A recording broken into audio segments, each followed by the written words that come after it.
টানা বর্ষণ ও পাহাড়ি ঢল অব্যাহত থাকায় মহারশি, সোমেশ্বরী, চেল্লাখালী, ভোগাই ও মৃগী নদীর পানি বিপদসীমার ওপর দিয়ে প্রবাহিত হচ্ছে।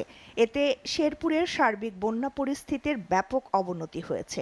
নতুন করে প্লাবিত হয়েছে ৩ উপজেলার শতাধিক গ্রাম, আর পানিবন্দী হয়ে পড়েছে অর্ধ লক্ষ মানুষ।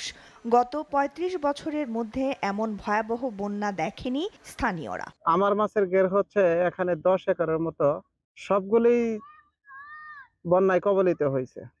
আর প্রত্যেকটা পুকুরি ভেঙে গেছে। ঘরের মধ্যে এক কোমর করে পানি, আমরা সারা রাত তাইনে রাস্তা ওই ঘরের মধ্যে খাড়াই আছি। হঠাৎই বন্যার পানি বৃদ্ধি পাওয়ায় দুর্ভোগে পড়েছেন বানভাসীরা।